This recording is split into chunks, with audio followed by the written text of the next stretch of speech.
بسم اللہ الرحمن الرحیم۔ السلام علیکم ناظرین، پچھلے 24 سے 30 گھنٹوں میں ڈونلڈ ٹرمپ کی جانب سے بڑی حیران کن سٹیٹمنٹ سامنے آئی ہیں۔ ایک تو وہ یہ کہہ رہے ہیں کہ اگلے 2-3 ہفتوں کے اندر ہم اس جنگ کو چھوڑ کے جا رہے ہیں، جس کو بھی آئل چاہیے، اب نیا ہرمز کھلوانا ہے وہ اپنے طریقے سے کھلوا لے۔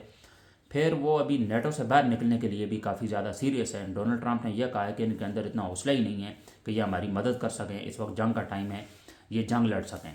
اور دوسرا، یورپ نے بھی ڈونلڈ ٹرمپ کی بھرپور مخالفت کی ہے۔ یو کے نے کہا ہے کہ ہم اس جنگ کے اندر نہیں جائیں گے۔ پھر فرانس، اٹلی، اسپین، اس کے ساتھ ساتھ سوئٹزرلینڈ نے کہا ہے کہ ہم اپنی فضائی حدود آپ کو نہیں دیں گے۔ پولینڈ نے بھی انکار کر دیا۔ تو ڈونلڈ ٹرمپ کے پاس پیچھے اب کوئی آپشن بچا ہی نہیں تھا۔ ڈونلڈ ٹرمپ اس وقت کافی زیادہ غصے میں بھی ہیں، اور ایز آئی سیڈ کے پچھلے جو 24 سے 30 گھنٹے گزرے ہیں، اس میں انہوں نے بڑی حیران کن سٹیٹمنٹ سامنے دی ہیں۔ انہوں نے کہا کہ ہم اس جنگ کو چھوڑ کر جا رہے ہیں، جس کو بھی آئل چاہیے، اپنا ہرمز کھلوانا ہے وہ اپنے طریقے سے کھلوا لیں۔ تو امریکہ کو اس جنگ سے فائدہ کیا ہوا ہے؟ نہ یہ رجیم چینج کر پائے ہیں، جو ایران کا نیوکلیر پروگرام ہے اس کو یہ ختم نہیں کر پائے۔ ان کا یہ ارادہ تھا کہ ہم ان کی جو آئل کی تنصیبات ہیں ان پر بھی قبضہ کریں گے، حالانکہ انہوں نے ٹارگٹ ضرور کیا ہے، جو ان کے پاور پلانٹس ہیں ایران کے ان کو ٹارگٹ کیا ہے۔ تو ایران نے بھی اس کے بعد دھمکی دی ہے، اگر آپ ہمارے پاور پلانٹس کو، ہماری جو انرجی کی تنصیبات ہیں اس پر حملہ کریں گے تو اس کے بعد ہم بھی مڈل ایسٹ کے اندر جہاں جہاں آپ کے ایئر بیسز ہیں اور جس کنٹری کے وہ آئل کے ذخائر ہیں، ہم انہیں پھر ٹارگٹ کریں گے، کیونکہ ہمارے پاس کوئی اور آپشن نہیں ہے۔ اب نیا ہرمز جو ہے وہ ملکیت ہے عمان اور ایران کی، اور عمان اس وقت ایک واحد کنٹری ہے جو اس جنگ سے بالکل بچا رہا ہے، بالکل نیوٹرل رہا ہے، اور ایران نے ان پر کوئی حملہ بھی نہیں کیا ہے، وہ بالکل سیف رہے ہیں۔ حالانکہ ایک دو خبریں ہمیں دیکھنے کو ملی تھیں، لیکن ایران نے انکار کر دیا تھا کہ ہم نے یہ حملہ ان پر نہیں کیا ہے۔ تو ایران اور عمان کے جو تعلقات ہیں وہ بالکل ٹھیک ہیں۔ یورپ نے مخالفت کی ہے، اور اسی سال فیفا ورلڈ کپ بھی آ رہا ہے، اور اسپین نے یہ دعویٰ کیا ہے کہ اگر اسرائیل اس ورلڈ کپ کے لیے کوالیفائی ہوتا ہے تو ہم نے نہیں کھیلنا یہ ورلڈ کپ، بائیک آؤٹ کر دیا ہے۔ اس کے ساتھ ساتھ اور بھی جو یورپ کے کنٹریز ہیں انہوں نے بھی یہی سیم موقف رکھا ہے، اور جس طرح اسپین نے مخالفت کی ہے، پھر سوئٹزرلینڈ نے بھی کہا ہے ہم اپنی فضائی حدود جو ہے ڈونلڈ ٹرمپ کو نہیں دیں گے، امریکہ کو نہیں دیں گے۔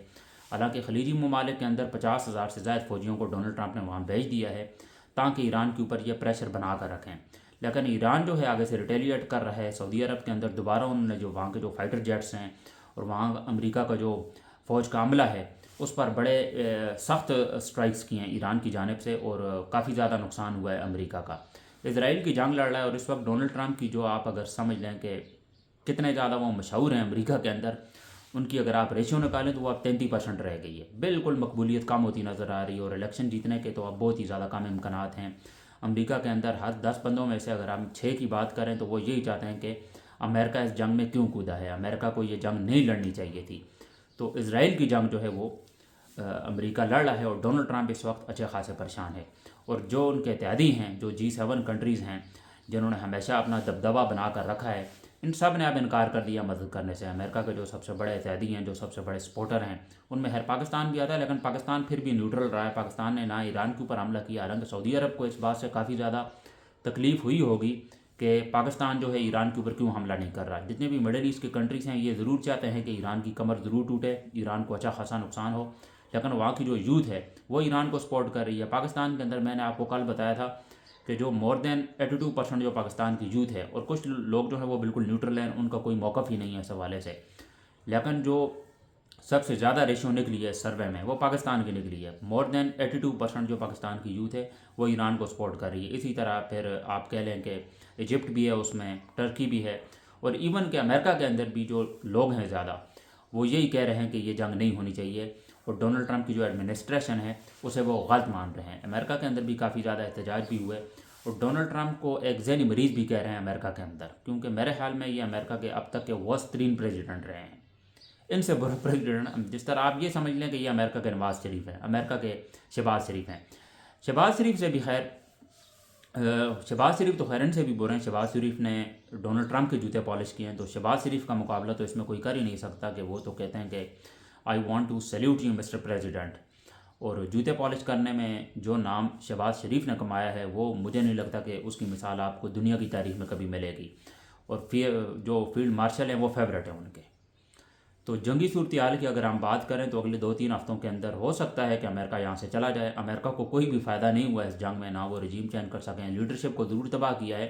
امریکہ یہ دعویٰ کر رہا ہے کہ ہم نے ان کی لیڈرشپ کو تباہ کر دیا، ہم یہ جنگ جیت گئے، حالانکہ جو نئے لوگ ہیں انہوں نے ہی نقصان پہنچایا ہے۔ پورے خلیجی ممالک کے اندر بھی امریکہ کے بیسز تباہ کیے ہیں، حالانکہ جو علی خامنہ ای ہیں ان کی ڈیتھ تو پہلے دن ہی ہو گئی تھی.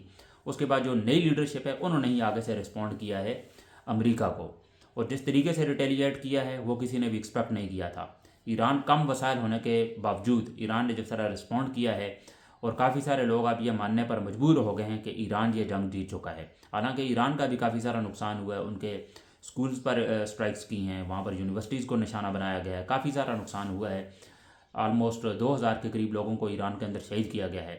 لیکن ایران نے بھی اپنی جو میزائل کی طاقت ہے اس کے ذریعے جس طرح رسپونڈ کیا ہے, اور امریکہ کے جو بیسز ہیں مڈل ایسٹ کے اندر, پھر سعودی عرب کے اندر جو فائٹر جیٹس ہیں, ان کا جو CIA کا جو آفس ہے انٹیلیجنس کا, اور اس کے ساتھ ساتھ جو ریاض کے اندر ایمبیسی ہے امریکہ کی, پچھلے دنوں وہاں بھی ایران نے بڑے کامیاب حملے کیے اور کافی زیادہ نقصان پہنچایا ہے امریکہ کو. تو جنگی صورتحال کے حوالے سے اب ڈونلڈ ٹرمپ کافی زیادہ پریشان ہیں. یورپ کے جتنے کنٹریز بھی ہیں ان سب نے انکار کر دیا, اور آگے فیفا ورلڈ کپ بھی آنے والا ہے اور اس میں ایران بھی ہے, اور ایران بھی ظاہر سی بات ہے جس طرح کی صورتحال ہے اس کے بعد تو ایران بھی نہیں جائے گا. اور کافی سارے جو یورپ کی کنٹریز ہیں, آپ کو پتہ ہی ہے فیفا ورلڈ کپ ہے کتنا بڑا ایونٹ ہوتا ہے دنیا کا.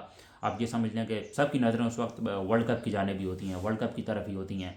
اور یہ ایونٹ اس بار ہو رہا ہے امریکہ کے اندر, ایران نہیں کھیلے گا. اور اسپین نے بھی کہہ دیا اگر اسرائیل اس ورلڈ کپ کے لیے کوالیفائی کر لیتا ہے تو اس کے بعد ہم بھی نہیں کھیلیں گے. اور اس کے ساتھ ساتھ اور بھی جو یورپ کے کنٹریز ہیں ان کا سیم ہی موقف ہے. تو یہ کچھ جنگی صورتحال کے حوالے سے کچھ ڈیولپمنٹس تھی جو میں نے آپ کے سامنے رکھی. اب بڑھتے ہیں تھوڑا پاکستان کی جانب. کچھ اہم خبریں ہیں. سب سے بڑی خبر تو یہ ہے کہ سہیل آفریدی جو رہائی فورس کا کہہ رہے تھے کہ ہم بنائیں گے, اس حوالے سے کافی زیادہ چرچے ہوئے سوشل میڈیا پر بھی آج سے 1 مہینہ 1.5 مہینہ پہلے. اور اب رہائی فورس کے حوالے سے یہ جو معاملہ ہے یہ وفاقی آئینی عدالت میں چلا گیا ہے. اور وفاقی آئینی عدالت کیا ہے وہ آپ کو پتہ ہی ہے. جب 27 امنڈمنٹ نافذ ہوئی وہاں پر انہوں نے اپنے حساب سے ججز وہاں پر رکھ لیے. ان کا انصاف بھی آپ کو پتہ ہے کس طرح کا انصاف ہے ان کا. جو ملٹری کی عدالت ہے ان کا انصاف بھی ماشاءاللہ سے اس کے تو کیا ہی کہنا ہے, سبحان اللہ. تو وہاں پر اب چلا گیا ہے, سہیل آفریدی کو نوٹس دے دیا گیا ہے. سہیل آفریدی وہاں جائیں گے, انہوں نے یہی کہنا کہ پرامن احتجاج ہم نے کرنا ہے اور یہ ہمارا آئینی اور قانونی حق بھی ہے. تو ہم نے رہائی فورس, دراصل میں ان کو پہلے نام سے پرابلم تھی کہ رہائی فورس انہوں نے نام کیوں رکھا ہے. حالانکہ جس طرح کے احتجاج سامنے ہوئے ہیں, جو نوجوان نسل ہے وہ کافی زیادہ یہ جو رہائی فورس ہے اس میں شمولیت اختیار کر رہی ہے. تو اس سے اسٹیبلشمنٹ کو کافی زیادہ پرابلم ہے. پرابلم اس لیے ہے کہ یہ نوجوان نسل آگے آ جائے گی, اس کے بعد انہیں بھی کافی زیادہ پرابلم فیس کرنی پڑ سکتی ہیں, ان پر بھی کافی زیادہ پریشر آ سکتا ہے. اور اس طرح کی صورتحال ہو جائے گی جس طرح 9 مئی کا واقعہ ہوا, جس طرح سانحہ مرید کے ہوا, جس طرح اسلام آباد کے اندر پروٹیسٹ ہوئے. اور دوبارہ اس طرح کی اگر صورتحال بن جاتی ہے تو اسٹیبلشمنٹ کے لیے ان ساری چیزوں کو ٹیکل کرنا کافی زیادہ مشکل ہو جائے گا. تو اسٹیبلشمنٹ کسی طرح بھی چاہتی ہے کہ اس چیز کو رفع دفع کیا جائے, اسی لیے انہوں نے سہیل آفریدی کو نوٹس دیا ہے کہ یہ آپ کس بنیاد پر یہ رہائی فورس بنا رہے ہیں, حالانکہ یہ ان کا آئینی اور قانونی حق بھی ہے. اور سہیل آفریدی آگے سے یہی کہیں گے کہ یہ ہمارا حق بھی ہے, ہم احتجاج کے لیے باہر نکلیں گے سڑکوں پر. اور ہم یہ سمجھتے ہیں کہ عمران خان بے گناہ ہے, انہیں ویسے ہی جیل کے اندر پچھلے 3 سال سے رکھا ہوا ہے, تو ہم جو ہے باہر نکلیں گے. سمپل سی بات یہی ہے. تو رہائی فورس کے حوالے سے ابھی معاملہ جو ہے یہ آئینی عدالتی جو وفاقی آئینی عدالت ہے اس کے اندر چلا گیا ہے.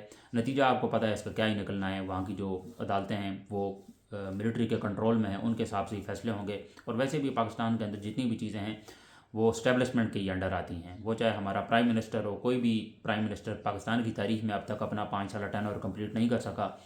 اور شہباز شریف شاید پہلے ہوں گے کیونکہ ان کو اس وقت ملٹری کی سپورٹ حاصل ہے, لیکن حالات کبھی بھی بدل سکتے ہیں. شہباز شریف اس لیے پہلے پرائم منسٹر ہو سکتے ہیں اپنا پہلا ٹینور کمپلیٹ کرنے کے لیے, کیونکہ ایک تو جوتے پالش کرنے میں ان کا ایز آئی سیڈ کہ ان کا کوئی مقابلہ نہیں ہے. اسٹیبلشمنٹ جو کہے گی وہ یہ کریں گے, اور ہر کام یہ بالکل. نواز شریف پھر بھی اس سے بہتر تھا. نواز شریف نے کئی بار جو ہے اسٹیبلشمنٹ کی مخالفت بھی کی ہے, پھر بھی تھوڑی سی آپ یہ سمجھ لیں کہ 100 میں سے 2% اس نے غیرت دکھائی ہے. لیکن شہباز شریف جتنا بغیرت انسان میرے حال میں اتنا ہونا کافی زیادہ مشکل ہے, اتنا بغیرت کوئی اور ہو نہیں سکتا.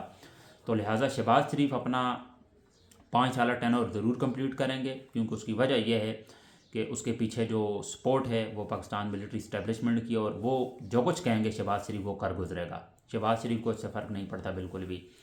تو یہ کچھ ڈیولپمنٹس تھیں جو میں نے آپ کے سامنے رکھیں. جنگ ختم بھی ہو سکتی ہے اور نہیں بھی ہو سکتی, حالات مزید بھی خراب ہو سکتے ہیں, ابھی کہا کچھ نہیں جا سکتا. اگر یہ جتنے بھی کنٹریز ہیں, اگر امریکہ یہاں سے چلا جاتا ہے تو رشیا ہو گیا, اور جو یورپ کے کنٹریز ہو گئے ان کو اگر آئل چاہیے تو وہ اپنے حساب سے ڈیل کر لیں گے، کچھ وہ اپنی منوا لیں گے، کچھ ایران کے مانیں گے، تو اس کے بعد میرے خیال میں ساری چیزیں ٹریک پہ آ جائیں گی اور اب نیا ہرمز بھی کھل جائے گا اور ساری چیزیں بالکل نارمل ہو جائیں گی اگر امریکہ یہاں سے چلا جاتا ہے تو۔ اگر نہیں جاتا تو یہ جنگ آگے کنٹینیو رہے گی اور اس کے کافی زیادہ منفی نتائج بھی سامنے دیکھنے کو مل سکتے ہیں۔ اب تک کے لیے اتنا ہی، ملتے ہیں آپ سے انشاءاللہ اگلے ولاگ میں، مجھے دیجیے اجازت، اللہ حافظ۔